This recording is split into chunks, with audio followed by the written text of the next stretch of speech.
Praise God. I am going to again through Chilagulupeta Nagulavaram church dedication service tonight. I am going to share the word of God. గత రాత్రి మరి మాచర్ల పరిచయం ఉంచుకొని గుంటూరు వచ్చాను. ఈరోజు ఆదివారపు ఆరాధన పాల్గొన్నాను. మరి లైవ్ ఉంటుంది, మీరు ఆదివారపు ఆరాధన క్రాస్ మీన్స్ అఫీషియల్ లైవ్ చూడొచ్చు. మళ్ళీ ఈరోజు బయలుదేరి చిలుకలపేట దారిన తర్వాత నాగులవరంలో చర్చ్ డెడికేషన్ ప్రకాశం జిల్లా. Pray for us. Thank you and God bless you all.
తెరవబడ్డప్పుడు ఏం జరుగుతుంది అంటే దేవుడు అంట సొలొమోను ద్వారా మందిరాన్ని కట్టిస్తూ ఉన్నాడు.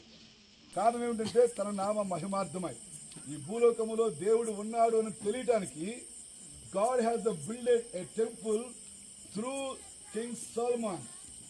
కాబట్టి మందిరము కట్టబడుతుంది. ఇక్కడ ఈ మందిరాన్ని దేవునికి ప్రదర్శిస్తూ ఉన్నారు. కాబట్టి మందిరం అనేది చాలా ప్రాముఖ్యమైన. నిన్ను నన్ను మరణం తప్ప ఏది వేరు చేయకుండా గాక. ఇది డెడికేషన్ అంటే, ఇది ప్రదర్శించుకోవడం అంటే. I want to follow Jesus what ever happens.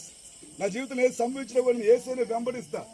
నేను నా 17వ సంవత్సరంలో యేసుని వెంబడించడం ప్రారంభించాను. 17వ సంవత్సరంలో యేసుక్రీస్తున్న 30 సంవత్సరాలు దేవుని కోసం రాష్ట్రం లేదు, దేవుని కోసం దేవుని కోసం I have dedicated my life. Ruth ఎలా అయితే డెడికేషన్ చేసుకుని తన జీవితం ఏమవుతుందంటే, రూత్ డెడికేషన్ చేసుకున్న తర్వాత తన జీవితం మారిపోయింది. ఆమెకు రక్తపాటు వచ్చింది. ఏమంటే ఆమె డెడికేషన్ లో దేవుని గొప్ప ఆశీర్వాదం ఏమిటంటే, ఆమె డెడికేషన్ చేసుకున్న తర్వాత